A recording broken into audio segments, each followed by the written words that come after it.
marco del programa Por Oaxaca Más Investigadores, llevan a cabo la conferencia magistral Anatomía de un sismo, mitos y realidades, cuyo propósito es proporcionar a la sociedad información válida y confiable acerca de las características de estos fenómenos naturales y medidas de seguridad a tener en cuenta, así como tratar de contrarrestar la desinformación generada por la consulta de fuentes inapropiadas de datos acerca de este suceso, lo que solo provoca pánico y desconcierto entre la población oaxaqueña. En este sentido, agradecemos la presencia de la licenciada Lady López Toledo, directora de la Canaco Estatal, así como la participación de los medios de comunicación que hoy nos acompañan, cuya labor es fundamental para generar una sociedad mucho mejor informada y por ende más preparada ante las contingencias. Agradecemos también la presencia de estudiantes, personal docente y administrativo de los diversos subsistemas que nos acompañan. En esta mañana contamos con la presencia de instituciones como Protección Civil, la Secundaria Técnica 1, CONAPO, Canaco, El Imparcial, Llevo, CECITE, IEPO, CAPSE, la UNCIS, CESELLO, Secretaría de la Mujer, TEJETA, compañeros del Heroico Cuerpo de Bomberos, el ITBO y la Facultad 5 de Mayo de la UAP. Sean todos bienvenidos. Sin más preámbulos, cedo la palabra al director general del COSIT, el licenciado Pablo José Luis Tapia Palacios, quien presentará a nuestro conferencista invitado. Bien, buenos días tengan todas y todos ustedes. Quiero reiterar la bienvenida a este evento tan importante por los momentos que vive Oaxaca. Es preocupación del COSIT, que es el área de Ciencia, Tecnología e Innovación del Gobierno del Estado, así como de la Canaco, en un esfuerzo conjunto que estamos realizando para llevar información confiable y digna sobre estos fenómenos que estamos viviendo, los movimientos telúricos que ante la falta de información se genera especulación y que pudieran generar preocupación sobredimensionar un fenómeno o desvirtuarlo. Y por eso es que nos preocupó traer a un especialista para que nos dé la naturaleza exacta del fenómeno, o por lo menos un diagnóstico lo más preciso posible, hasta donde puede llegar la ciencia. En el caso la ciencia de la geofísica, traemos a un especialista en la materia, que es el doctor Arturo Iglesias Mendoza. Tengo toda una hoja completa con su currículum. Yo solo quiero destacar que tiene estudios no solo de licenciatura, sino de maestría, doctorado y postdoctorado en la materia. Por lo tanto, es una autoridad confiable para que nos diga en qué consiste propiamente los fenómenos sísmicos, qué medidas de prevención podemos tomar para no generar alarma innecesaria y prepararnos para estos eventos. No está de más decir que lo más importante es mantener la unidad y la solidaridad de los oaxaqueños, como ha dicho el señor gobernador, pero si además de eso podemos traer a algún especialista que nos diga exactamente qué consiste el fenómeno, estaremos mejor equipados para enfrentar esta situación. Así que les doy la bienvenida y cedo la palabra al doctor Agustín, que es realmente que venimos a escuchar. Muchas gracias.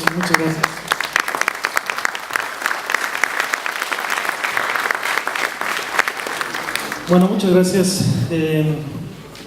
Traigo una presentación en PowerPoint. Bueno, yo les puedo ir platicando mientras acerca de, en general, de este fenómeno que son los temblores. Es un momento particular para todo el país y notablemente para este estado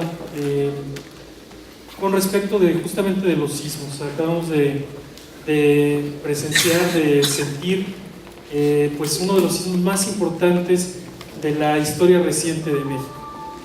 Yo no sé si eso sea consuelo o no, pero probablemente todos ustedes han sido testigos de pues justamente uno de los sismos, uno de los dos quizá sismos más grandes de los últimos 100 años. ¿Y por qué ocurren estos fenómenos? ¿Por qué ocurren estos temblores? Eso es lo que quisiera yo compartirles. Miren, la idea de esta plática, trataré de hacerla lo más ágil posible, es hablarles justamente acerca de lo que son los sismos. Creo que es fundamental conocer cuál es el origen de estos fenómenos, también cómo se empezó a estudiar de manera cuantitativa el fenómeno de los sismos. Quisiera hablarles un poquito de la tectónica en México porque es fundamental para conocer en dónde se localizan y cuáles son los mecanismos de los temblores. Quisiera también mencionarles acerca de los sismos históricos en México, los más importantes y desde luego también los sismos más importantes en la historia de Oaxaca. Finalmente, darles un breve repaso acerca del sismo del 7 de septiembre, que pues ocurrió justamente hace una semana y desde el punto de vista científico todavía conocemos poco. Los sismos pues ocurren y después de meses, a veces años, se conoce con mayor precisión su naturaleza, la razón por la que los daños están distribuidos de una u otra manera.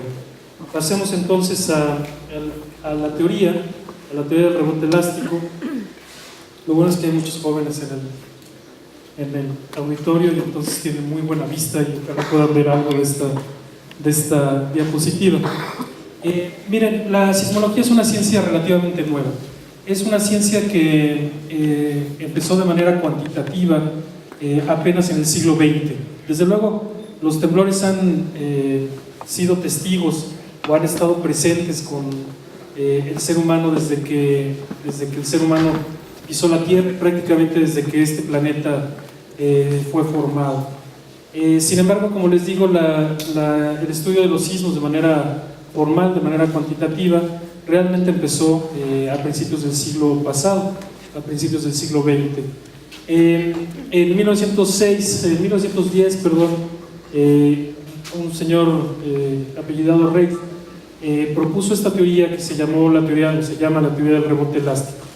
Reid observó en la zona de California, en el suroeste de los Estados Unidos, observó que antes de que ocurriera un temblor grande en esta región, la tierra, el terreno, empezaba a deformarse paulatinamente. Después de un tiempo de deformación, cuando ocurría el temblor, observó que había un movimiento súbito del terreno y entonces esa deformación se volvía permanente, ya no se recuperaba la posición original. Y esto se puede explicar bastante bien si ustedes toman una regla de plástico, de estas que todos tenemos en este momento en sus mochilas, y empiezan a doblar lentamente esta regla de plástico, y esta regla de plástico se empieza a deformar, pero no se rompe inmediatamente, sino se empieza a deformar, hasta que llega un punto en donde se alcanza el límite elástico del material, que en ese caso es el plástico, y el material no aguanta más deformación y entonces se rompe, ¿no? Cuando esta regla se rompe, por cierto, lo que sentimos en las manos es justamente la propagación de ondas, a una escala muy chiquita pues, pero de ondas justamente en las manos. ¿Y cómo es esta ruptura de la regla? Es así tersa, ¿no? Es violenta, ¿no?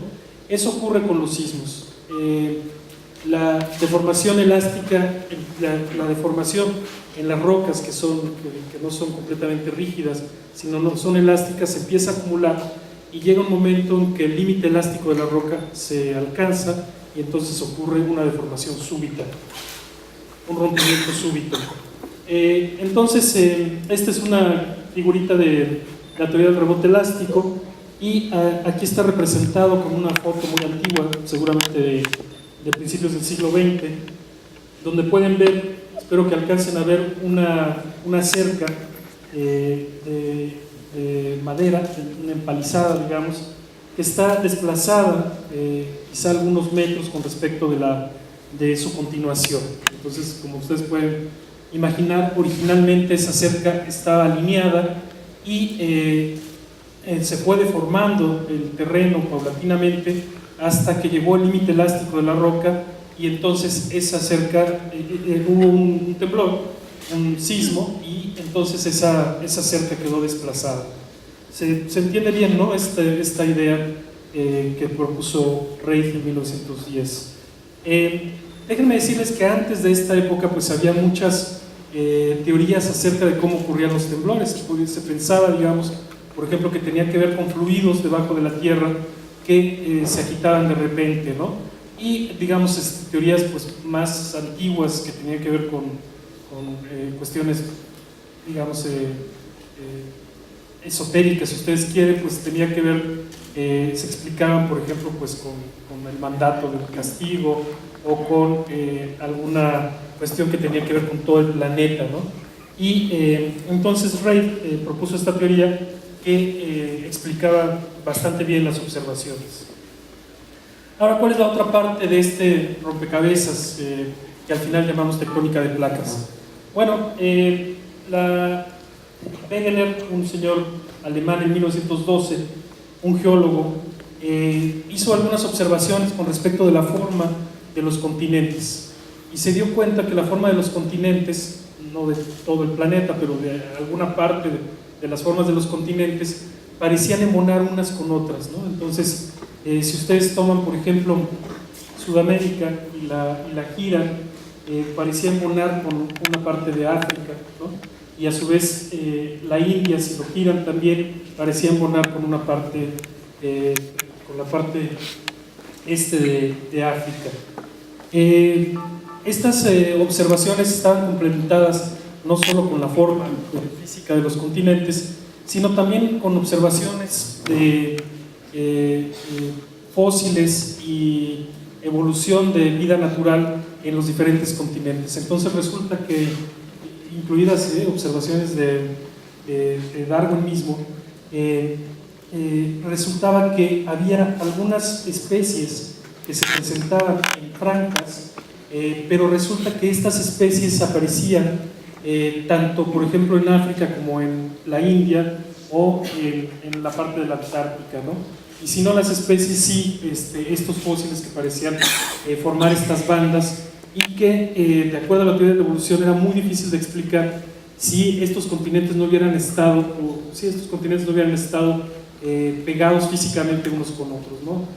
Digamos, especialmente los fósiles que no se desplazan grandes cantidades de kilómetros, que son la mayoría de los seres vivos, tenían que haber estado en territorios muy cercanos entre sí para poder explicar la presencia y la evolución de estos fósiles. Entonces, esta es una representación de lo que hoy en día los geólogos piensan que cómo fue la evolución de las masas continentales a lo largo del planeta en algún momento dado en esta gran terreno llamado Gondwana, y luego cómo ha ido evolucionando, digamos, este gran territorio hasta formar los continentes como hoy en día existen. Bueno, esta idea que sí parece descabellada, pues también les pareció descabellada a los geofísicos, ¿no? Yo soy geofísico y los geofísicos y los geólogos siempre tenemos como un choquecillo, porque los geofísicos somos más cuantitativos que los geólogos, ¿no? Los geólogos como que tienen mucha imaginación. Y Wegener fue criticado muchísimo por esta teoría, porque si bien parecía plausible en términos de explicar la forma de los continentes y estas franjas de seres vivos a lo largo del planeta y de fósiles, no había una explicación de cuál podía ser la fuerza, cuál podía ser el motor que moviera estas grandes masas de roca, ¿no? Pues, ¿cuál? No se puede imaginar cómo pueden moverse estas grandes masas de roca en este planeta. Entonces, lo que sabemos hoy en día es que la Tierra está formada por capas concéntricas, no es una esfera exacta, pero se puede representar por una esfera, está formada por capas concéntricas. Nosotros vivimos como en el cascarón de esta esfera, en una capa muy delgadita en términos relativos, algunos decenas de kilómetros, que se llama la corteza terrestre. Esta corteza terrestre justamente está rota en diferentes piezas de un rompecabezas, ¿no? Tiene diferentes roturas a lo largo de este cascarón, y dentro de este cascarón hay otras capas que tienen un espesor mucho mayor, como por ejemplo el manto. El manto tiene espesores de cientos de kilómetros y también, o de miles de kilómetros, Y también luego el núcleo, que resulta que el núcleo, han descubierto que el núcleo está dividido en dos partes. La parte externa del núcleo, lo más externo del núcleo, está constituido de un material fluido, un material muy denso, pero un material fluido, seguramente metálico fundido. Y por cierto, la parte más interior, como el núcleo del planeta, justamente el núcleo interno, está constituido por una materia sólida, también de materiales metálicos con densidades altísimas, y pues así es el planeta. Y resulta que el planeta por dentro, pues cada vez la temperatura va creciendo hasta el núcleo, en donde tenemos entonces mucha temperatura en el interior de la Tierra, mucha más que la superficie de la Tierra, alcanzando desde luego pues miles de grados centígrados, ¿no? Entonces lo que también se entendió es que el motor que les contaba yo podría venir de una explicación como esta, en donde si nosotros tenemos, por ejemplo, en una olla que está puesta en la estufa agua y prendemos la olla, lo que observamos son algo que se llama las corrientes de convección. ¿Qué es lo que hace las corrientes de convección? Hace que el material, el agua, que está más pegado a la base de la olla, tienda a calentar, se calienta más, y este material entonces empieza a ascender en la olla, en el agua de la olla, todo el agua, todo es en el agua dentro, empieza a ascender. Cuando llega a la superficie se enfría y por esa razón empieza a descender. Y estas corrientes de convección suceden pues en este caso. Las corrientes de convección pues no se ven así tan fácil, pero si ustedes ven la superficie del agua son clarísimas, porque es cuando empieza a hervir el agua, ¿no? ¿Qué es la ebullición del agua? ¿Qué es físicamente este burbujeo de la ebullición del agua? Pues son las corrientes de convección. Y resulta que en una escala diferente, pero funciona muy parecido en la Tierra. Entonces la Tierra está muy caliente aquí en el interior, el material que está aquí pegado al núcleo exterior se calienta mucho y empieza a subir, de tal manera que en esta zona empieza a salir este material caliente, formando suelo oceánico, y este material se desplaza por la superficie y en algunas otras zonas empieza a volver a introducirse hacia el núcleo externo. Entonces estas corrientes de convección, que en el caso de la Tierra, pues primero no es agua, ¿no? Y luego los materiales son muy diferentes, estas corrientes de convección ocurren también en el planeta. Y justamente esto es el motor que hace que estas grandes masas de roca, que son los continentes, las placas tectónicas en realidad, se muevan unas con respecto de la otra. Y esto fue comprobado por una observación muy muy interesante, que es la expansión del suelo oceánico. Resulta que encontraron algunas zonas en el fondo del mar, en donde se conocen genéricamente como dorsales, en donde se genera el suelo oceánico, y este suelo oceánico se va acumulando en bandas que se pueden caracterizar desde el punto de vista magnético muy bien. Y entonces se ha observado que estas bandas pegadas a la dorsal oceánica son mucho más jóvenes son más jóvenes que las bandas que están aquí. Entonces, por aquí sale el material y se va formando en estas corrientes de convección en el suelo oceánico. Y esto es el motor justamente de la tectónica de placas.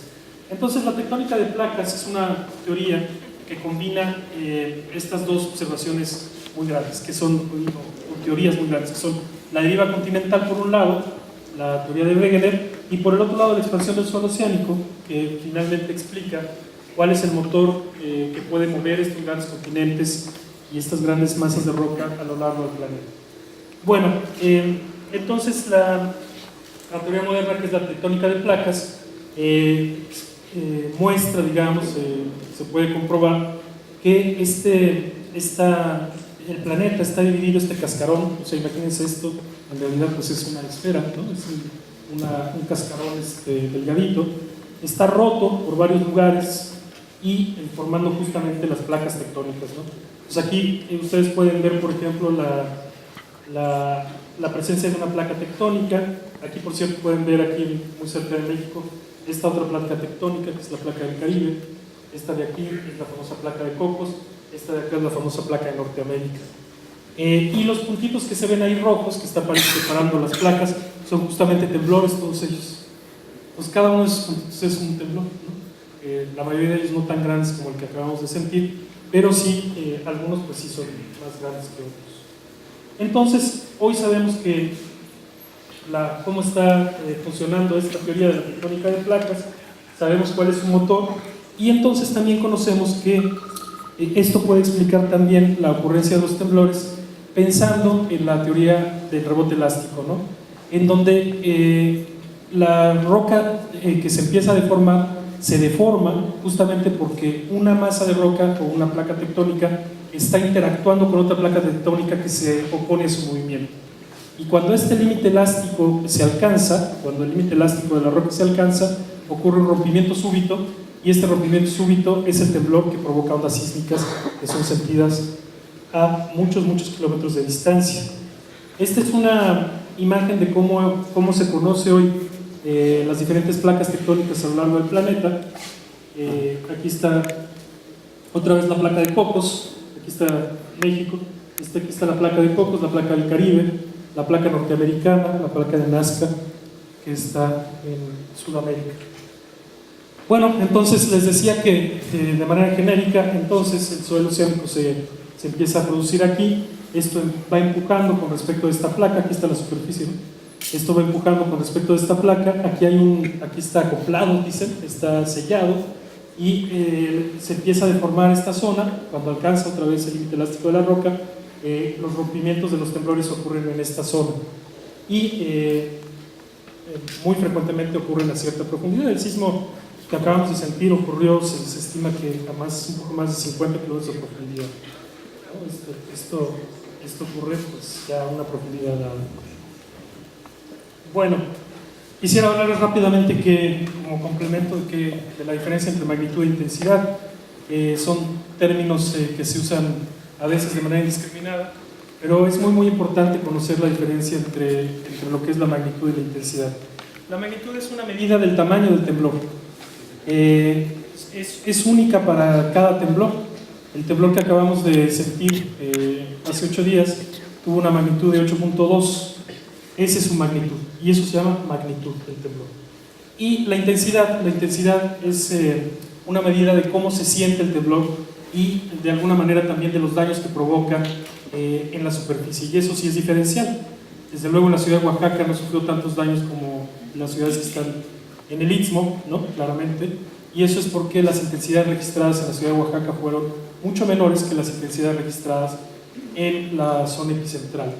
La comparación buena que se puede hacer con respecto de magnitud e intensidad es que si uno tiene un foco, por ejemplo, de 100 watts, de estos antiguos, pues la magnitud de ese foco, en términos de energía, son estos 100 watts, y sin embargo la intensidad va variando con respecto a la distancia.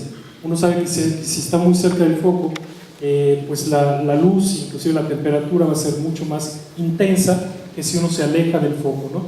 Esa es la diferencia importante entre magnitud e intensidad. Bueno, ¿cómo son una comparación de los temblores a lo largo del planeta? De este lado está puesta la magnitud, y de este lado está puesto energía liberada en kilogramos de explosivo. Es un ejercicio que se hace muy frecuentemente, y por ejemplo es para comparar la energía liberada, por ejemplo, de una explosión nuclear como la de Hiroshima. Tuvo una magnitud de 8 y estaría pues en 8.2, perdón, y estaría en esta zona, en la parte, digamos, de los grandes temblores, ¿no?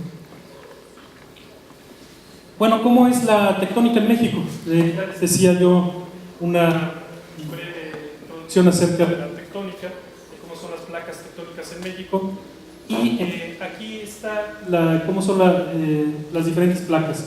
México está dividido México tiene interacción, digamos, con 5 placas tectónicas. La placa del Pacífico, la placa de Cocos, una pequeña placa que se llama la placa de Rivera, que está aquí enfrente de las costas de Jalisco y Nayarit, ¿no? Jalisco, Nayarit y Sinaloa. Y la placa de Cocos, digamos en términos globales no es muy grande, pero para el país es gran parte del Pacífico mexicano, abarca desde Colima hasta Chiapas. Oaxaca, justamente acá, está enfrente de la interacción entre la placa de Cocos y la placa de Norteamérica. Acá ocurre la placa del Pacífico y acá hay una placa que nos toca un pedacito de la zona de Chiapas, que es la placa del Caribe, en la que está asentado sobre todo Guatemala. Entonces el sismo que de hace 8 días ocurrió en esta zona, no, ¿verdad? Acá, en el Istmo de Tehuantepec, en esta zona, en la interacción entre la placa de Cocos y la placa de Norteamérica, y muy cerca, por cierto, de este punto que se llama el punto triple de la placa de el Caribe, Cocos y Norteamérica. Esta figura es una figura que hemos usado mucho a lo largo del tiempo porque muestra los diferentes sismos que han ocurrido, sobre todo los del siglo XX. ¿Cuál es el sismo más grande antes del sismo de hace 8 días que había ocurrido en México? ¿Perdón? El del 85, no, fíjense, se cree mucho esto. El sismo más grande que había ocurrido, que es comparable al sismo de hace 8 días, fue en 1932. Fue este sismo que ocurrió en esta zona de Jalisco, Colima, y tuvo una magnitud también de 8.2. Quiero que vean que cada una de estas elipses o elipsoides, o salchichas más bien, son unas áreas de ruptura y cada una de ellas representa un sismo. Y si se fijan, tienen diferentes tamaños. Y estos tamaños diferentes indican justamente la magnitud, o están relacionadas con la magnitud. Entonces, esas son las áreas de ruptura. Uno está acostumbrado a pensar que un sismo rompe un punto dado, ¿no?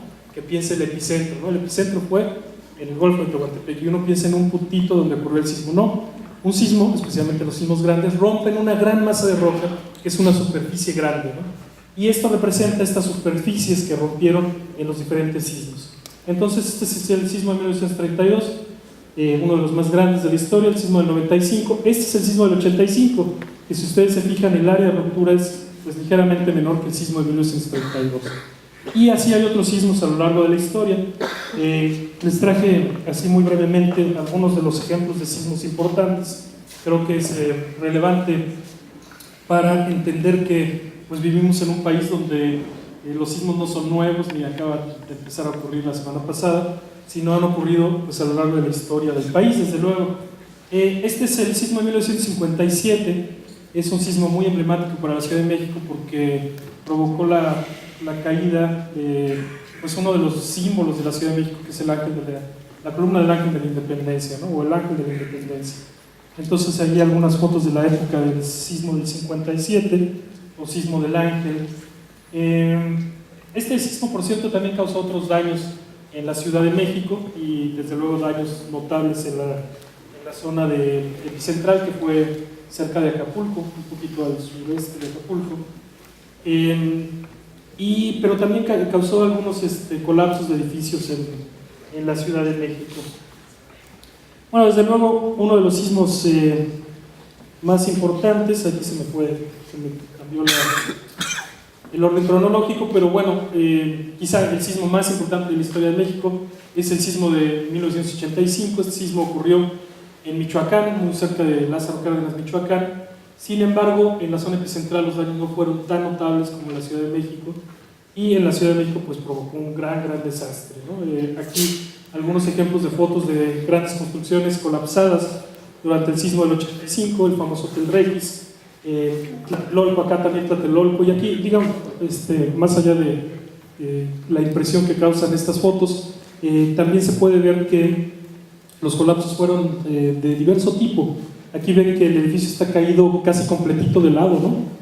Sí, como de lado, ¿no? Y inclusive aquí hay personas, no alcanzan a ver ustedes, pero hay personas tratando de escalar aquí, tratando de sacar sus cosas, y hay otros edificios que se cayeron así como sándwich, ¿no?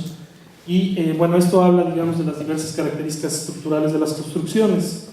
Bueno, regresando un poco a la historia, uno de los sismos también muy importantes es el sismo de 1932. que junto con el que acaba de ocurrir la semana pasada son los dos más grandes de la historia reciente de México. Este sismo también fue muy importante, no tanto por los daños causados por el propio terremoto, sino porque una de sus réplicas, la réplica más importante quizá, provocó un tsunami, y ese tsunami pues sí afectó una región de la costa de Colima. Este es el tsunami de Cuyutlán, llamado el tsunami de Cuyutlán, o la ola verde de Cuyutlán. Entonces también creo que es muy relevante conocer que uno supone que en México no hay tsunami, no ha habido tsunamis, y sí los ha habido, y algunos de importancia. Entonces, nuevamente, regresando a los sismos importantes en Oaxaca, vamos a concentrarnos aquí en el territorio oaxaqueño, y pues Oaxaca tiene sismos a lo largo de la historia muy, muy importantes.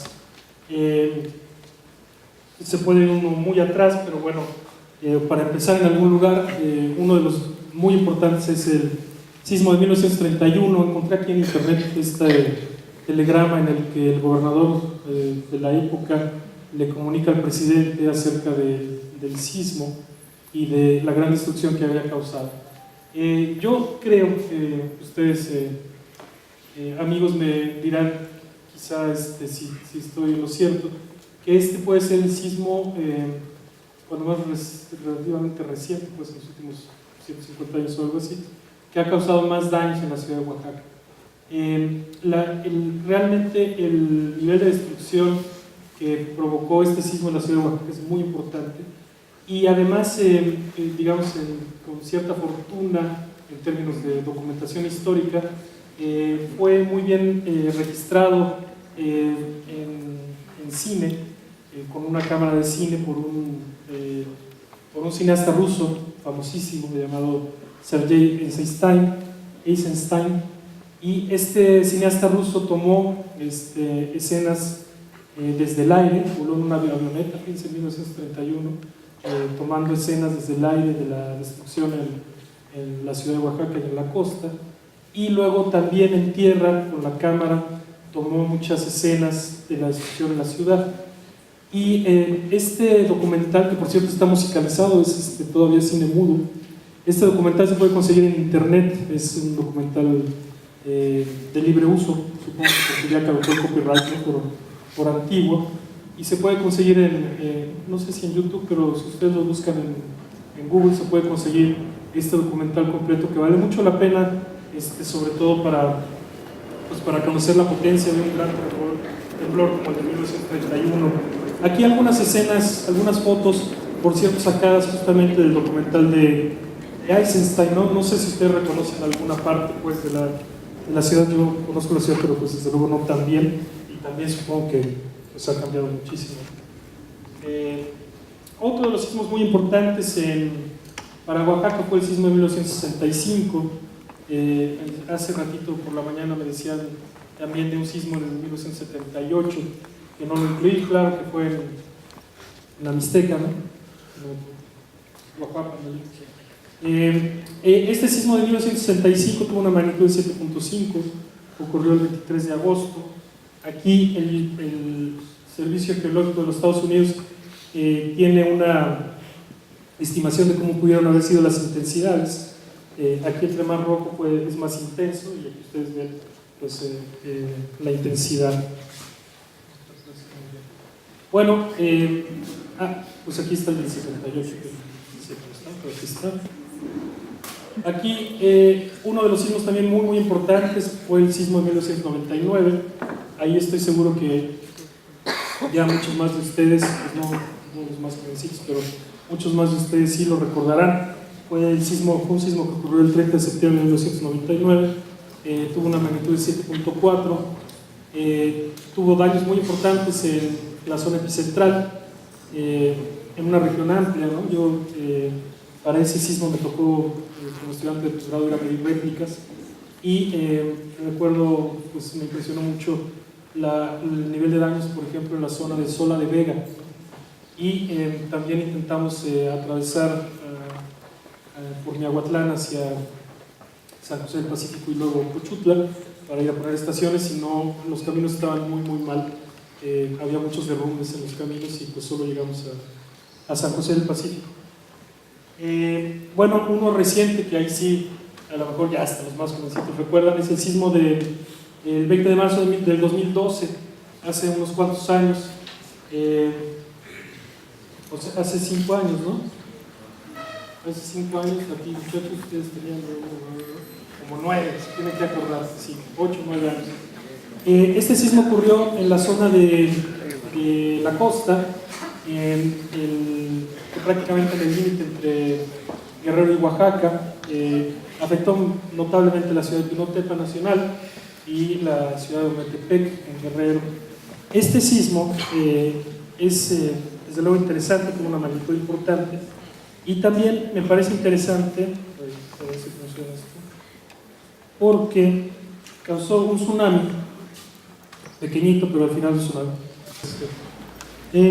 Entonces, aquí es una escena de unos pescadores, si no me equivoco se llama El Faro en Punta Maldonado. La región es Punta Maldonado y específicamente una playa que se llama El Faro. Y pues miren, no se ve muy bien. Lo que estaba pasando es que el mar se retira varios metros, se ve, ¿no? Está el muchacho con un celular tomando la escena, se retira el mar varios metros, ellos se dan cuenta que la ola va a venir y pues de manera muy valiente pero también muy prudente, lo que hacen es irse a las lanchas para tratar de meter la lancha y cuando llegue la ola no perder la lancha también, ¿no?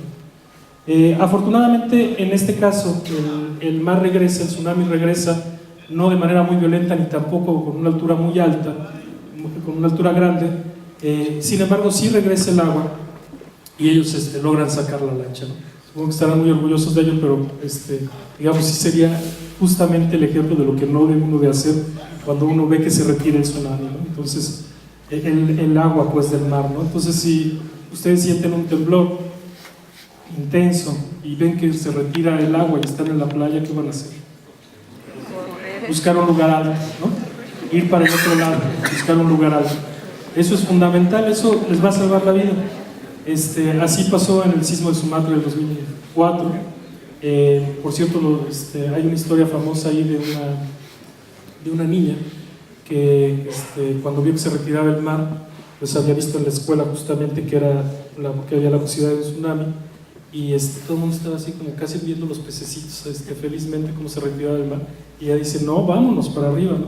Y probablemente pues salvó varias vidas, entre ellas la suya.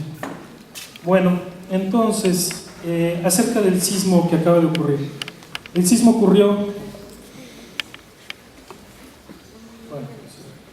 en esta región.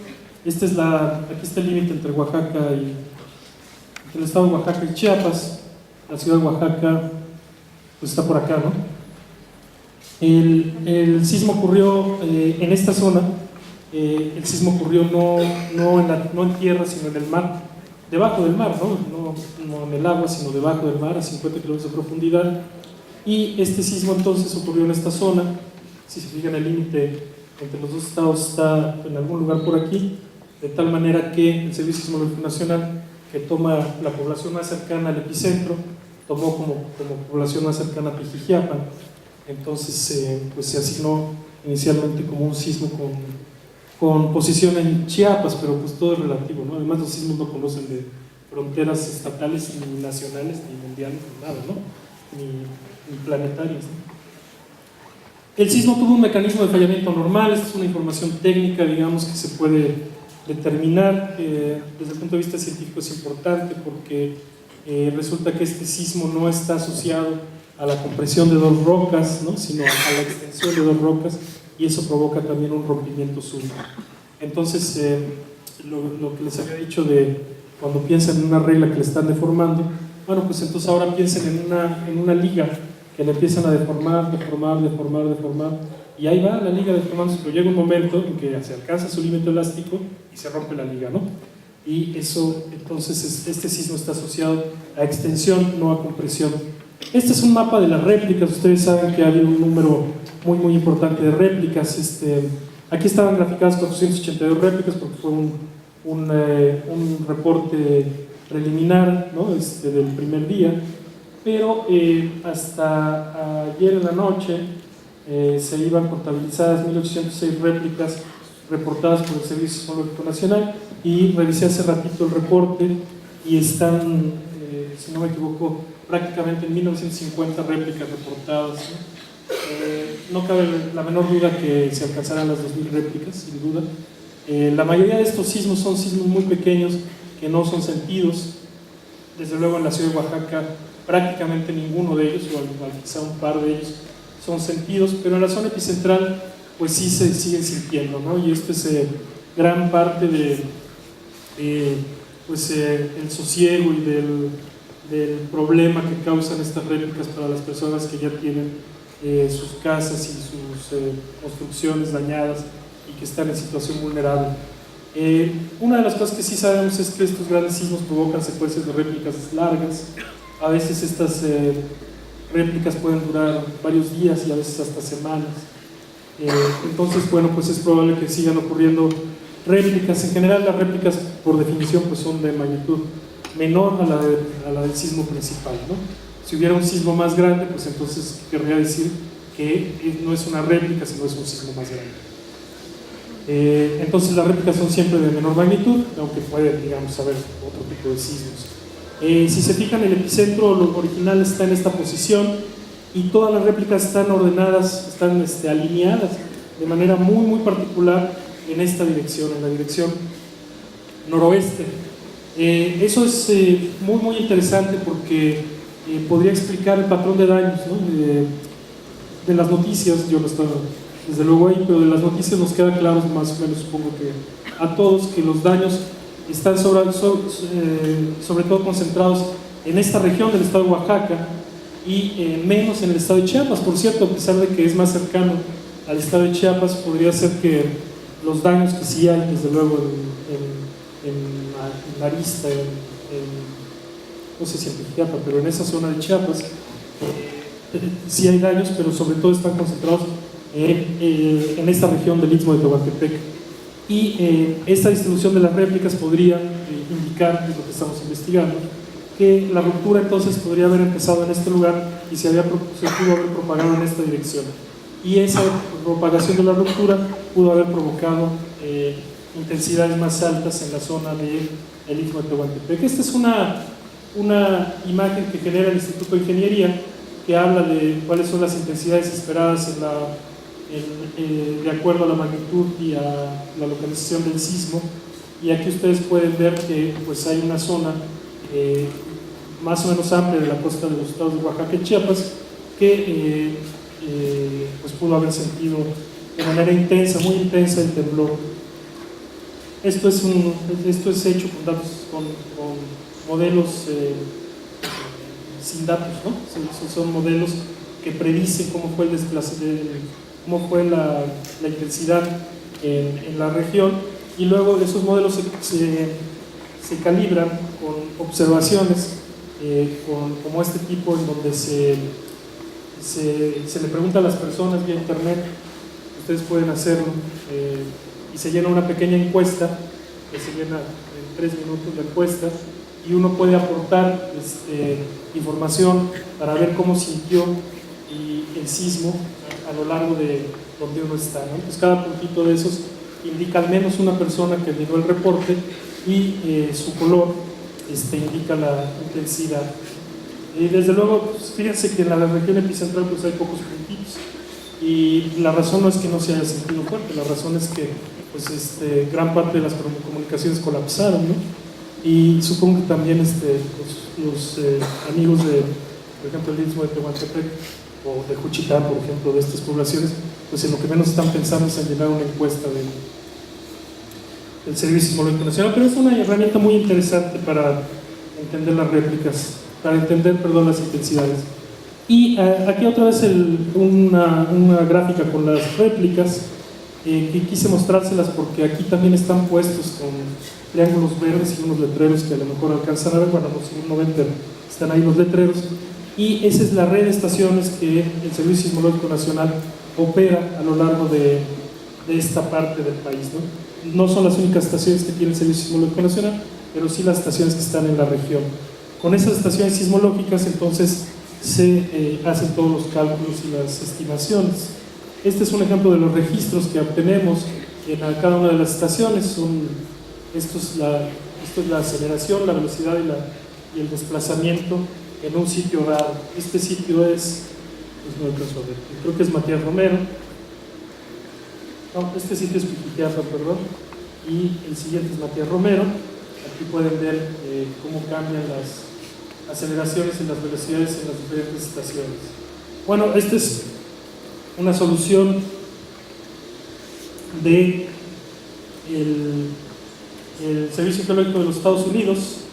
Aquí pueden ver que ocurrió el sismo en este punto y estos colores representan la deformación, el desplazamiento en realidad en el plano de falla en metros, ¿no? Aquí hay una proyección en el plano de falla y pueden ver que este desplazamiento en el plano de falla pudo haber alcanzado el orden de 10 metros. Entonces, este rompimiento de la gran masa de roca que les menciono yo, pues no es que se rompa tan chiquito, o sea, desplaza, imagínense, 10 metros, ¿no? De aquí para allá un puntito, ¿no? O más, pues, que aquí está el camino, un puntito, ¿no? Y esos grandes desplazamientos ocurren en áreas muy grandes, esos están en kilómetros. Entonces esta área podría tener pues un área de alrededor de unos 60 por 80 kilómetros de superficie que rompió la roca.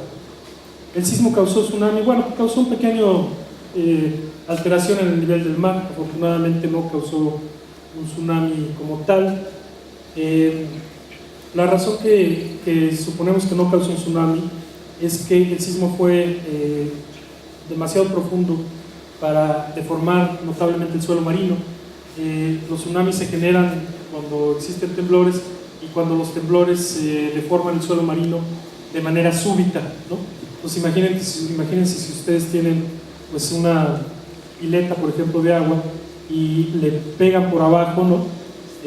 Pues si eso deforma el suelo de la pileta de agua o de una cubeta, digamos, eso va a causar una perturbación en la superficie. Si su golpe es fuerte pero no lo deforma, pues no va a causar una deformación, al menos no tan grande. Esa es la razón por la que pudo no haber ocurrido un tsunami. Este sismo inicialmente se estimó que estaba del orden de menos de 20 kilómetros de profundidad y eso implicaba que podía haber una deformación del suelo marino importante. Por eso se lanzó la alerta de tsunami. Sin embargo, conforme fue pasando el tiempo, se notó que el sismo era más profundo, estaba a más de 50 kilómetros de profundidad, de tal manera que la deformación del suelo marino ya no fue tan importante como en el nivel del mar. Estas son señales de mareógrafos que también opera el Instituto de Geofísica. Sí, creo que debe haber empezado por ahí casi la plática. Bueno, yo soy investigador del Departamento de Sismología del Instituto de Geofísica. El Instituto de Geofísica también es la sede del Servicio Sismológico Nacional y también es la sede del Servicio Mareográfico Nacional. Estos son registros del Servicio Mareográfico Nacional e indican cómo es el nivel del mar con respecto del tiempo, ¿no? Entonces aquí, por ejemplo, baja el nivel del mar, aquí sube, aquí baja bastante y sube también bastante. Este desplazamiento pico pues es justamente lo que se mide como el tamaño del tsunami. En este caso es de un par de metros, si no me equivoco, en algunas de las estaciones. Por cierto, los tsunamis también viajan distancias muy grandes, ¿no? Los tsunamis grandes, como los tsunamis en Japón, por ejemplo, pueden viajar todo el Pacífico e impactar en regiones, por ejemplo, en América, ¿no? Viajan muchos kilómetros.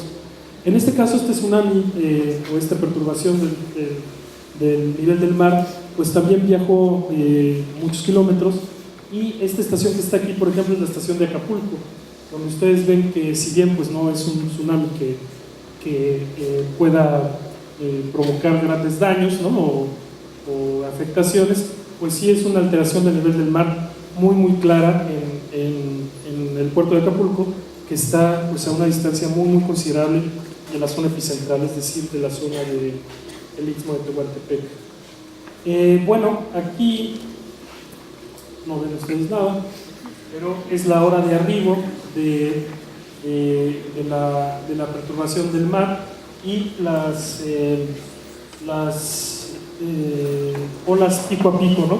Entonces, por ejemplo, la más grande es en Puerto Chiapas y tuvo 3.42 metros de pico a pico, ¿no? Entonces, la perturbación del mar tuvo, entre la baja y la subida del nivel del mar, tuvo más de 3 metros de diferencia en Puerto Chiapas. En Salina Cruz, fíjense, curiosamente es menor. En Salina Cruz fue 1.9, en Huatulco 1.4 metros, en Acapulco 1.6, ¿no? Qué curioso que a distancias más grandes se tengan olas mayores, ¿no? Esto puede ser por la forma misma de la bahía de Acapulco. Esta es otra información técnica. Puse aquí otra vez el mecanismo focal que habla de extensión. Y bueno, quería también complementar esta plática mencionándoles algunos aspectos muy importantes. Esta gráfica muestra, es ya antigua, pero muestra desde el 2000 hasta el 2010 el número de sismos reportados por el Servicio Sismológico Nacional cada día. Este puntito que está acá arriba que estoy señalando es 600 y este de aquí es 100, ¿no?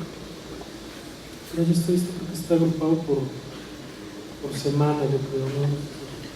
Pero lo que quería que ustedes vieran es que prácticamente todos los días se reportan una cantidad importante de sismos en el Servicio Sismológico Nacional.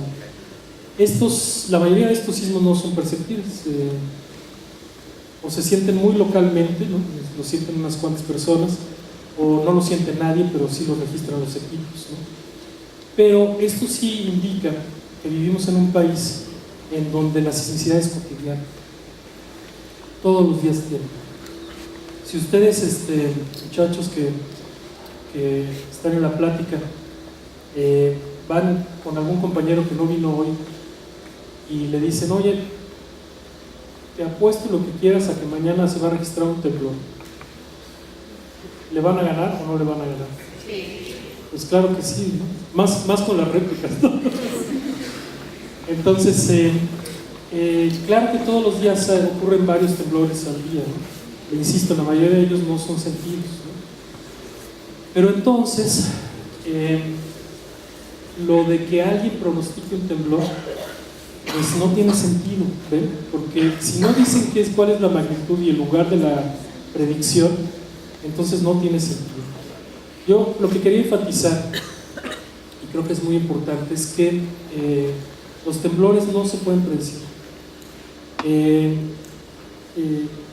Digamos, las personas que nos dedicamos a la sismología, pues daríamos lo que fuera por poder predecir temblores, ¿no?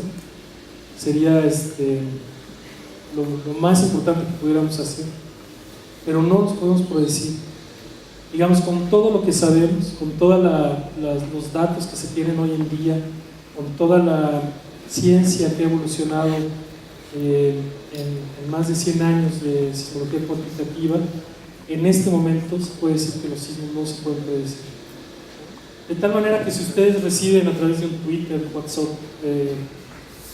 Facebook, de mano en mano, etcétera, etcétera, el pronóstico o la predicción de un temblor, pueden saber que el que está diciéndolo está mintiendo o está propagando un rumor que no tiene idea, ¿no? Entonces, esto es muy muy importante. Los sismos son impredecibles, desafortunadamente. Sabemos cosas de los sismos, como lo que les he mencionado, pero pues no se puede predecir, ¿no? ¿De acuerdo? Entonces aquí hay algunas preguntas. Por ejemplo, ¿tiembla cuando lo predicen los chamanes o los adivinadores? ¿Tiembla o no tiembla cuando lo predicen? Pues tiembla todos los días, ¿no? Entonces, no se pueden predecir los temblores, entonces pues tampoco los chamanes lo pueden predecir. ¿Tiembla cuando no estamos en armonía con el universo? Pues sí, tiembla cuando no estamos en armonía con el universo, pero también cuando estamos en armonía con el universo, pues puede temblar. Tiembla cuando la luna está llena y cuando la luna está creciente. Tiembla cuando pierde la selección nacional y cuando gana también pierde. Tiembla cuando el cielo se ve rojo y cuando se ve azul. Así no hay relación. Tiembla cuando llueve, sí, a veces tiembla cuando llueve y a veces tiembla cuando no llueve. ¿Tiembla solo en la madrugada? Pues no. El último fue en la noche, no en la madrugada. No, pues el sismo del 30 de septiembre, por ejemplo, de 1999, estábamos recordando hace ratito, pues fue como por ahí de las 10:30 de la mañana, ¿no? Decíamos, más o menos. Así es que tiembla a cualquier hora del día, son impredecibles. Tiembla cuando hace calor, pues sí, pero también tiembla cuando hace frío. ¿Tiembla solo en septiembre? No. Tiembla en septiembre, tiembla en octubre, tiembla en todos y cada uno de los meses. Hay temblores muy importantes que se han reportado en este país. Tiembla cuando ladran los perros muy fuerte. Pues sí, pero a veces también los perros ladran y no tiemblan, ¿no? Entonces, en conclusión, pues estos sismos no se pueden predecir. Ahora, ya estamos colgados, ¿no? Conclusiones. Entonces, los sismos son producto de la interacción entre placas tectónicas. Luego, los sismos no se pueden predecir, ni hablar, no se puede. A lo largo de la historia, los grandes sismos han afectado el territorio mexicano y especialmente el oaxaqueño, desgraciadamente. Los sismos sí pueden causar tsunamis. Hay que estar pendientes de lo que digan las autoridades. El sismo del pasado 7 de septiembre es uno de los sismos más importantes de la historia reciente del país, y los daños concentrados en algunas poblaciones del Istmo podrían estar explicados por alguna particularidad del propio temblor. Y pues esto sería todo, y les agradezco muchísimo de veras y la invitación.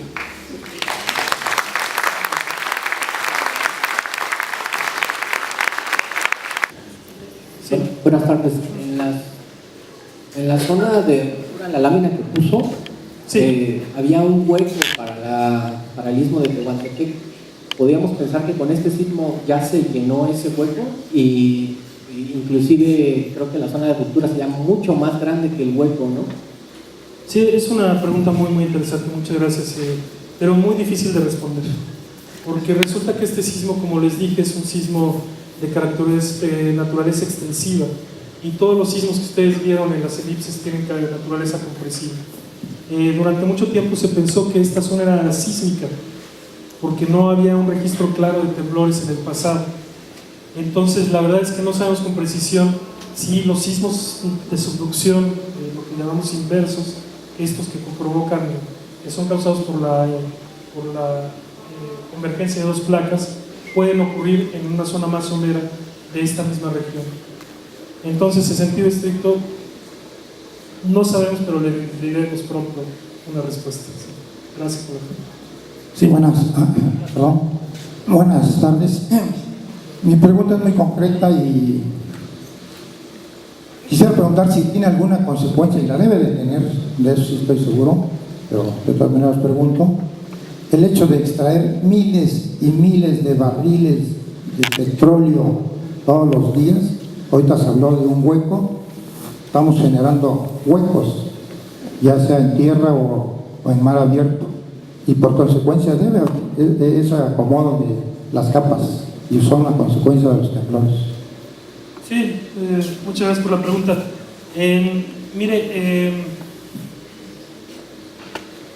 La extracción de petróleo y la extracción de agua y la inyección de agua para diversos propósitos puede provocar sismicidad inducida.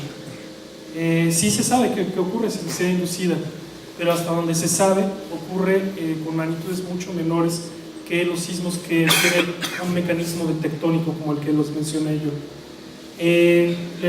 Si no, imagínense, ¿no? ¿Dónde se extrae el petróleo? En el Golfo de México, ¿no? ¿Dónde ocurren los temblores grandes? En el Pacífico, ¿no? Pues, del otro lado, ¿no? En el Golfo de México ocurre sismicidad asociada, fíjese que no a la extracción, curiosamente, sino a la inyección de fluido. Cuando se extrae combustible, cuando se extrae crudo y gas, a veces se inyecta fluido para que ese gas y petróleo que está en el subsuelo migre y se pueda sacar por los pozos. Y esa inyección de fluido, eso puede provocar sismos. Hasta donde se sabe, no son sismos muy grandes. El más grande registrado por una práctica parecida es en Oklahoma, y la magnitud es, si no me equivoco, 5.6, que es como casi 1000 veces más chico que el sismo que ocurrió la semana pasada. Entonces, si bien puede ocurrir sismos, el motor de estos grandes temblores es la tectónica de placas, no la extracción, no la práctica humana. Sí. Bueno, quisiera saber cuáles son los factores que afectan estas corrientes de convección como tal. Si un factor, por ejemplo, puede ser el calentamiento global, la onda radiactiva del sol, no sé. Bueno, el calentamiento global, hasta donde se conoce, pues provoca muchas alteraciones en el planeta, pero no tectónicamente, hasta donde se conoce. Hay algunas teorías que dicen que, dado que la tasa de depositación de sedimentos es más alta, debería lubricar las fallas, ¿no? Pero en realidad es poco probable, son teorías muy poco factibles, ¿no? Podría probarse en algún momento. Ahora, ¿qué es lo que afecta estas celdas de convección? Pues son procesos muy grandes, ¿no? Realmente no cambian en tiempos cortos, sino cambian en tiempos geológicos, ¿no? En miles o en millones de años, ¿no? Y pues tampoco, hasta donde sabemos, podemos controlarlas el ser humano con alguna tecnología que se conozca, ¿no? Aún con, digamos, se ha pensado, por ejemplo, que los temblores pueden ser causados, por ejemplo, por explosiones nucleares, ¿no? Claro que una explosión nuclear provoca un sismo, ¿no? Que se puede registrar y todo, pero no se ha probado que esa explosión nuclear pueda, por ejemplo, disparar sismicidad a distancias grandes, por ejemplo. Entonces, en sentido estricto, la respuesta, pues la verdad es que estas celdas de convección en el tamaño de la Tierra pues son afectadas poco por lo que tenga que ver con la presencia del ser humano en el planeta. Maestro, para complementar nada más esta pregunta, ha surgido, y fue una de las situaciones que originó que tratáramos de hacer esta charla, rumores en internet como que los terremotos pueden ser provocados por el hombre o por algunos gobiernos, situaciones de ese tipo, y esto muchas veces causa pánico entre las personas, ¿no? No sé si usted nos puede... Sí, no, gracias también por la pregunta. Sí, efectivamente hay, digamos, estos rumores en los que se habla de que podría haber tecnologías en las que pudiera controlarse la ocurrencia de temblores. La verdad es que, pues hasta donde sabemos, no pasa esto, ¿no? Hay un proyecto que, por cierto, creo que se llama HARP el proyecto, ¿no? Como la Fundación HARP, pero es el proyecto HARP que dicen que pueden controlar, bueno, dicen un poco las teorías conspiratorias, que pueden controlar la ocurrencia de temblores. Pues lo que sí sabemos es que la energía liberada por un temblor grande, como el que acaba de pasar, tiene tal tamaño que es muy difícil que alguna cuestión o alguna máquina o alguna tecnología desarrollada por el hombre los pudiera controlar, ¿no? Entonces, bueno, además no hay necesidad, digamos, en términos de estos temblores han ocurrido y seguirán ocurriendo, ¿no? En 1931, pues seguramente no había estas tecnologías, todos nos ocurrió el sismo en 1931, ¿no? Y en 1906, y en 1912 y en 1907. Bueno, le pedimos al licenciado Pablo Tapia Palacios que pase para entregar el diploma al maestro y que dé por concluido la presentación.